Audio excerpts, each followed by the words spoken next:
Throw your hands in the air and wave them like you just don't care. And if you like vision, you send out that pimp shit. Everybody let me hear you say, oh yeah, yeah. Now throw your hands in the air and wave them like you just don't care. And if you like vision, you send out that pimp shit. Everybody let me hear you say, oh yeah, yeah. Now Yeah, yeah. Awesome! come on.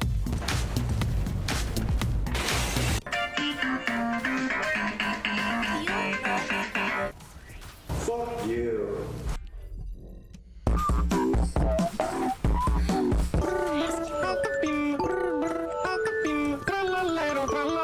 Having fun? You feel the flow, the paradox. And the paradox is that this character almost became my main. But before we cook, a little disclaimer. This one will not delete entire screen with a single press of a button. However, creator of this build is having fun. Let's get straight into the build. As usual, we start with the modules. Main priorities are obviously damage.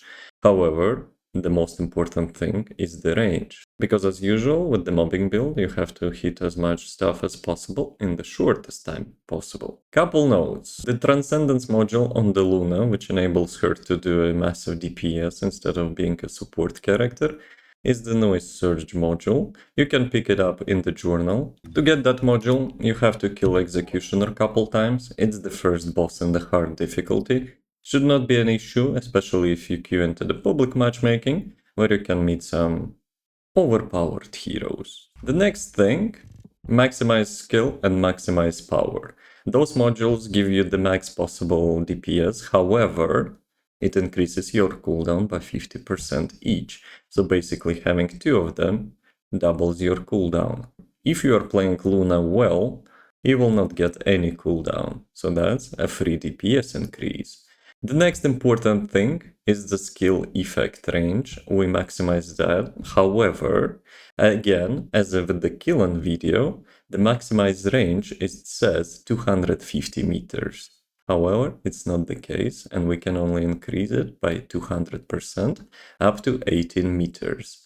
As you can see, it's 17.2, but we compensate that with other stuff. The next thing, critical hit rate and critical hit damage. One important thing, despite the base critical hit rate for the Luna is 15%, but with the first skill, you can get it to 41% flat. Then I will increase it a little bit with the modules, however the main focus is the critical hit damage. Why? Despite it's possible to reach 100% crit rate, it's not usually worth it. In my case, critical hit rate is around 92%, and I would rather increase critical hit damage for all my attacks, despite occasionally having one non-crit.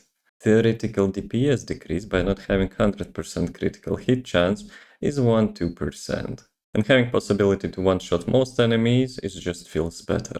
Couple minor DPS increase modules, non-attribute skill power plus 10% and skill power plus 8%. However, for the ultimate module, I went with the Decimator. It's the best DPS increase from the arcade tech modules if you're playing solo. For non-solo play, you could possibly have a passionate sponsor.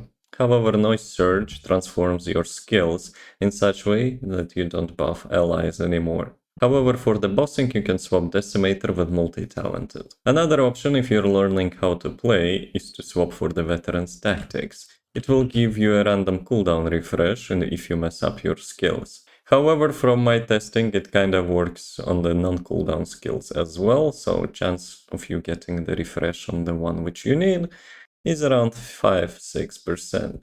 As with the Killen, you might have noticed we don't have any HP modules, and that's because of the components, which I will show a little bit later. However, when you're starting out, you will want some HP modules. I recommend going with increased HP and HP amplification. Steam Accelerant gives you more HP, however, it reduces your mana. But mana is really important, I will explain a little bit later. And you will replace Spear and Shield and non-attribute Syncytium, as they are giving the least DPS. Why Decimator works? With the Noise Surge, you are applying debuff, which is called Disturbing Noise. 3 attacks you deal against enemies will result in 1 massive attack. However, it counts as a debuff, and each time you kill the enemy with this thing active, you get a stack. As I mentioned previously with the critical hit chance, we usually one-shot mobs. However, by not having 100% critical hit rate, but since sometimes we are not getting a crit and AoE tags lots of mobs with it, it's not hard to keep those stacks at max. As for the weapon, it doesn't really matter, but for this quality of life build we need module Brisk Walk. So 10 out of 15 seconds you will be having a 24% movement speed increase, which with other buffs combined makes this build feel a lot better. Reactor. With all her enhanced skills combined, it's a singular, so we are going with non-attribute singular reactor, the main stats critical hit damage and singular skill power boost ratio. And make sure it's mounted for your weapon.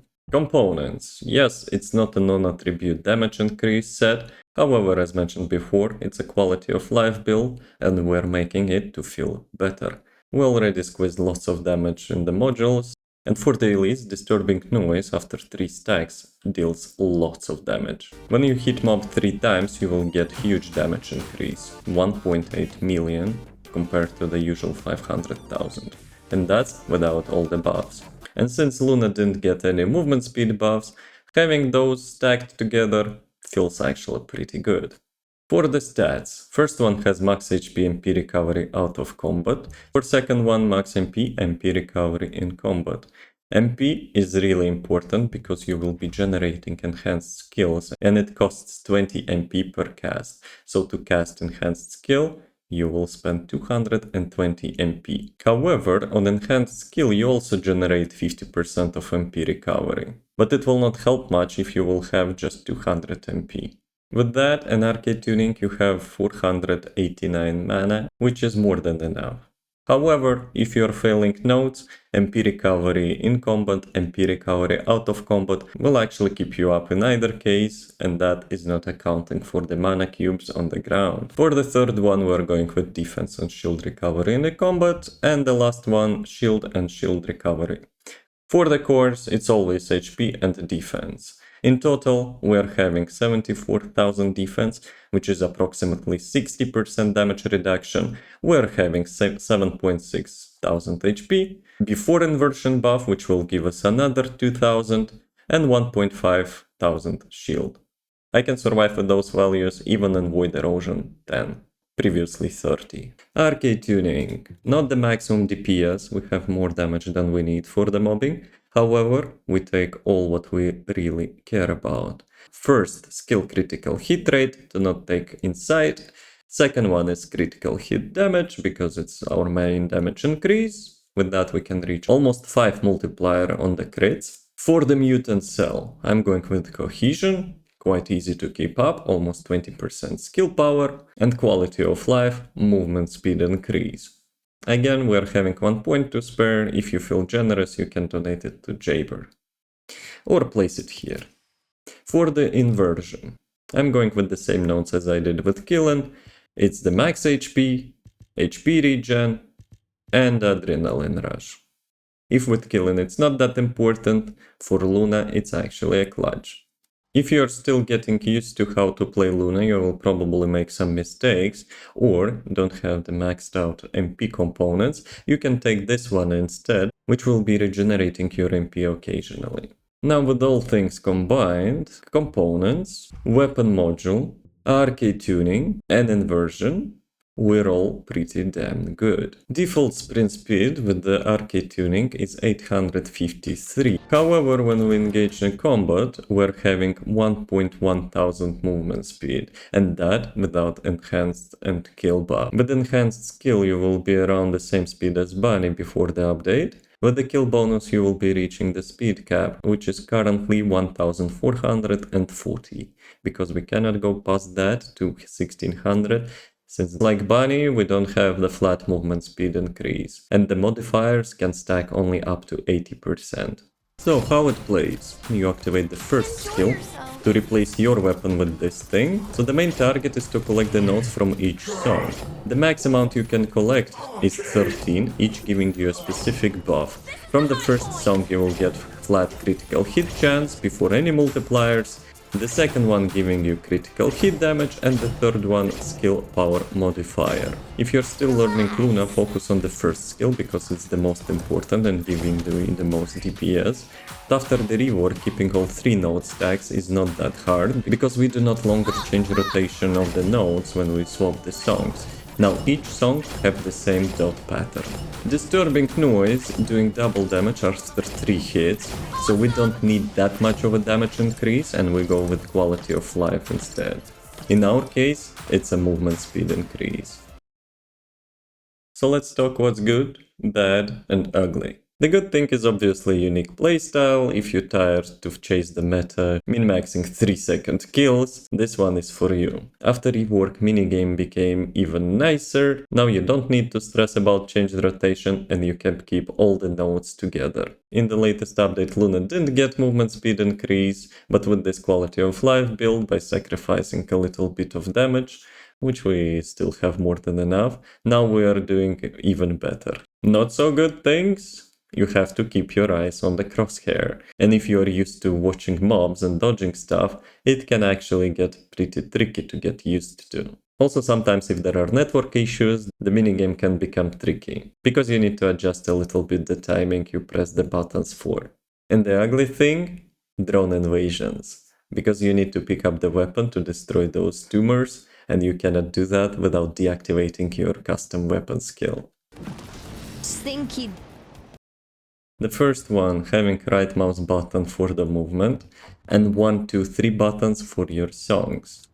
How it plays. You hold right mouse button for moving forward and press 1, 2, 3 for the songs. That way you can keep all the nodes up all the time, which gives you permanent buff to skill crit rate, skill damage, and skill power. And doesn't matter which note you press, you will not lose the stack and will not fail the songs. If you're having a gaming keyboard or mouse, you can make a macro to cycle the songs just with 1 button.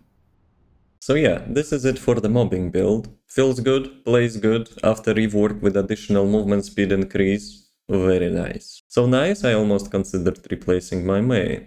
However, I still want to try the 𝐂𝐫𝐞𝐚 mobbing build. Oops, spoiler alert. As usual, if there will be any minor updates, check the pinned comment under the video. And have fun. As always, thanks for watching. Peace.